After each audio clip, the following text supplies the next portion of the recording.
ladies and gentlemen.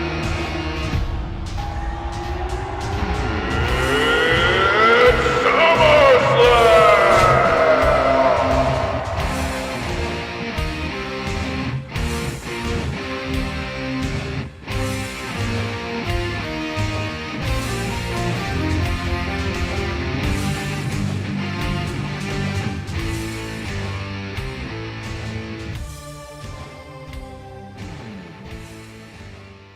Here we are. The conclusion to your boy, Deluxman's SummerSlam Review Series 2010.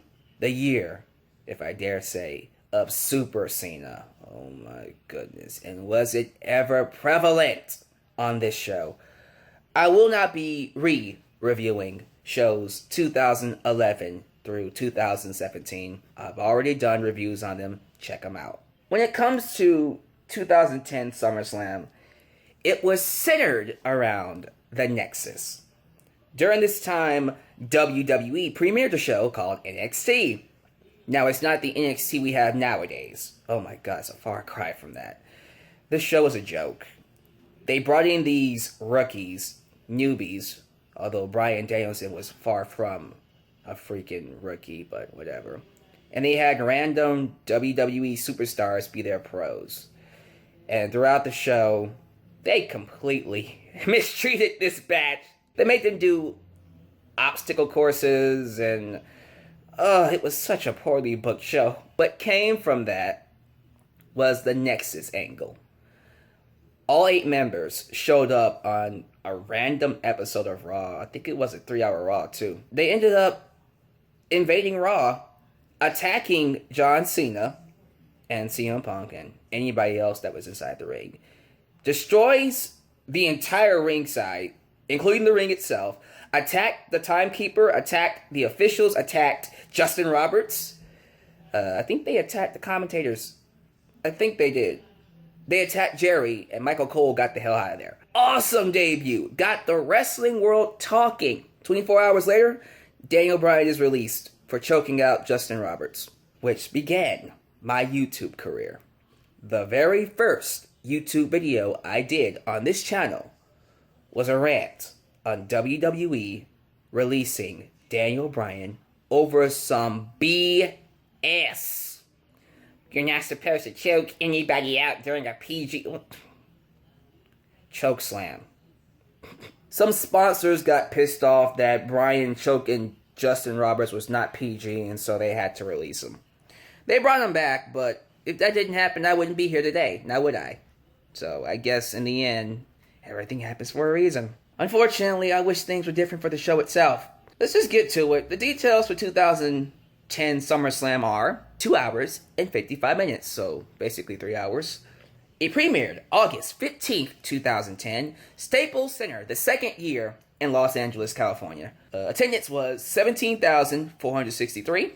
Commentary was Matt Stryker, Jerry the King Lawler, and our favorite Michael Cole, who at this time was extremely unbearable on commentary. This was around the time when Michael Cole was the Miz's cheerleader, which was done on purpose. They had every intention of making him a heel commentator. I wish they would have done something else. Jerry the King Lawler versus Michael Cole at WrestleMania. Oh my goodness, we're not going to talk about that. Ring announcers were Justin Roberts, Lillian Garcia, and Tony Chimmel. So the first match was Kofi Kingston taking on Dolph Ziggler, although he didn't use the accent anymore, so I don't even know why I tried. It was for the Intercontinental Championship. These two had thousands. And I'm not exaggerating when I said that. I got so sick of seeing this match. Y'all think y'all were tired of seeing Cena and Orton wrestle 24/7? Not as bad as I was seeing Ziggler and Kofi Kingston, although they had better matches. But man, oversaturation was a thing back in 2010. They did the same stuff over and over and over again like you don't believe. It's no wonder we were craving for something different. It's no wonder Sheamus got the push that he got. Because at least he was something different. Good God. The match itself was decent, but it ends in a no contest when the Nexus interferes and assaults both men, which was their thing interfering in matches and randomly assaulting whoever they wanted to make a name for themselves, which makes sense. You go back and you watch this promo with Wade Barrett, he had such an upstart to him, could have easily been a world champion if they wanted him to be. But clearly, it was never in the books for him to be a world champion. I have a lot to say about that, but we'll get to that later. Divas Championship, Alicia Fox versus Melina. This is Cameron's favorite match of all time. If you ask Cameron, what is your favorite match? She'll tell you, this match right here. Which is very telling of her, because this match sucked. Melina and Alicia Fox did not gel well. At all. And this is during a time when we had that Divas Championship, and the matches barely went over 5 minutes. But yeah, Melina gets the championship. Afterwards, and this is when it just really goes off the rails. We see Lay Cool come out with the Women's Championship broken in half. Literally, the Women's Championship. Picture that. Break it in half. And we see Lay Cool holding halves on their shoulders. Layla has one half. Michelle McCool has the other half. I'm not making this up. Yeah, they didn't respect that Women's Championship at all. They didn't respect the women at all. But Lay Cool went out there to take pictures with Melina. Melina said, no. And they beat her up. Because why not? Oh, Jesus. The hits just keep on coming. Straight Edge Society, CM Punk, Joey Mercury, and Luke Gallows with Serena taking on Big Show 3-on-1. And Big Show beats them all. They treated the heels like garbage. During this time, I feel like the baby faces were overbooked way too much. You look back at 2010 and you wonder why fans are so quick to revolt as hard as they do nowadays. Why would you overbook your baby faces to the point where your heels look like idiots? I feel like we're back in the 80s. I feel like 2010 was a regression back to how things were in the 80s. No wonder people got so turned off by WWE at this time and was watching ROH and TNA and other wrestling companies. And remember, during this time, TNA was really catching fire. They had Hulk Hogan, they had Sting, they had Kurt Angle, they had Mick Foley, they had Booker T, sucker! And I think they had Jeff Hardy too. Yeah, they had Jeff Hardy. No wonder TNA got as many fans as it did. So after this, Miz came out to cut a promo, basking in all the attention he's been getting about joining Team WWE.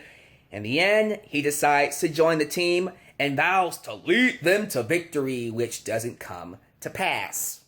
Not in the way that he wanted, at least. Next match, WWE Championship, Sheamus versus Randy Orton. Average match. Randy Orton wins by DQ. It was long. And then, of course, we gotta have Sheamus look like an idiot. Again, they treated the heels like idiots. Randy Orton decides to beat the living piss out of Sheamus after the match. He tried to RKO him through a table, but it failed. You couldn't break these tables. Tables always got the one up on Randy Orton when it came to RKOs. The only heel I feel like got some heat was Kane.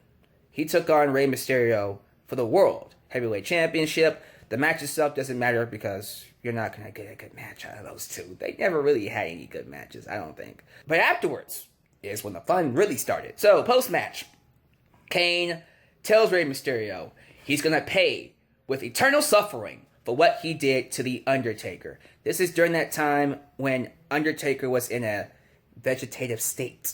And we were trying to figure out who attacked him, who put him in that vegetative state. Kane claimed it was Rey Mysterio, or he claimed Taker told him it was Rey Mysterio. And then Rey said it was you, Kane. So Kane beats up Rey. There's a casket on the outside. He goes to put Rey in that casket. He opens the casket. There's The Undertaker. Taker gets inside the ring. He goes to attack Rey. He gets up close to Rey and says, "Why did you do it, Rey?" And Rey's like, "I didn't do it, man. I didn't do it, man. Wasn't me, man. Booyaka." And Taker's like, "I believe you." And he turns around and goes, "You, brother!" See what I did there? Huh? Come on. Okay. "Why did you do it, Kane?" And then next you know they end up fighting and Kane tombstones Taker. Oh my god, the heel got away with something. Main event, 7-on-7 tag team elimination match. Team WWE versus the Nexus. The seventh person on Team WWE did not end up being The Miz. It was Daniel Bryan. They literally hired him back, I think that very weekend. And nobody knew about it until, well, WWE.com spoiled it. I'm pretty sure that guy got fired. But regardless, Bryan came back and joined the good guys. I popped real hard. I remember seeing that live. I was happy to see Bryan back. We had John Cena, Bret Hart. Oh yeah, Bret Hart wrestled.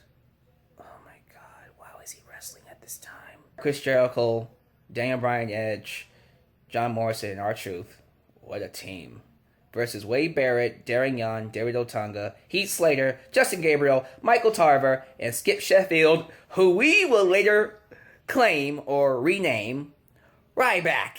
There were times when it was good, but there were also some low, boring moments in there. Regardless, I'm sorry, I can't get over that ending.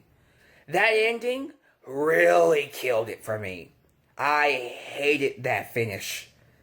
You set up the Nexus as this big, dominant stable that's gonna run amok in WWE, and it was working. It was making your product interesting. So the biggest thing you could do is give them a victory over a very unstable Team WWE, and it would have been believable. You set it up well. Team WWE fell apart. Edge and Chris Jericho attacked John Cena. We had Miz come in and attack Daniel Bryan. It could have easily been set up for the Nexus to win. But no, brother. We had to let Super Cena get his win. And there's a reason for that, and look, we can talk about it right now. The story goes, instead of doing what was originally planned, which originally Nexus was going to win, that was the initial booking of the match. Nexus was supposed to win this match, but at the last second, Vince McMahon changed his mind. Because he wanted to send the crowd home happy. BS. He didn't want to let Cena lose because he was scared it would hurt his cash cow. It was a PG product. He didn't want to upset the kids. And apparently he thought the kids were so fragile that one loss would make them stop watching WWE. Oh my goodness. Everybody hated this.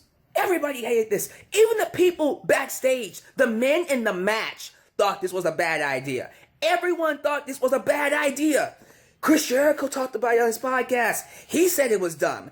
Edge talked about it. He said it was dumb. The Nexus, Wade Barrett, all of them talked about it. They said it was dumb. That ending when they DDT'd Cena on the outside and then he came back and made Wade Barrett tap out was so freaking atrocious.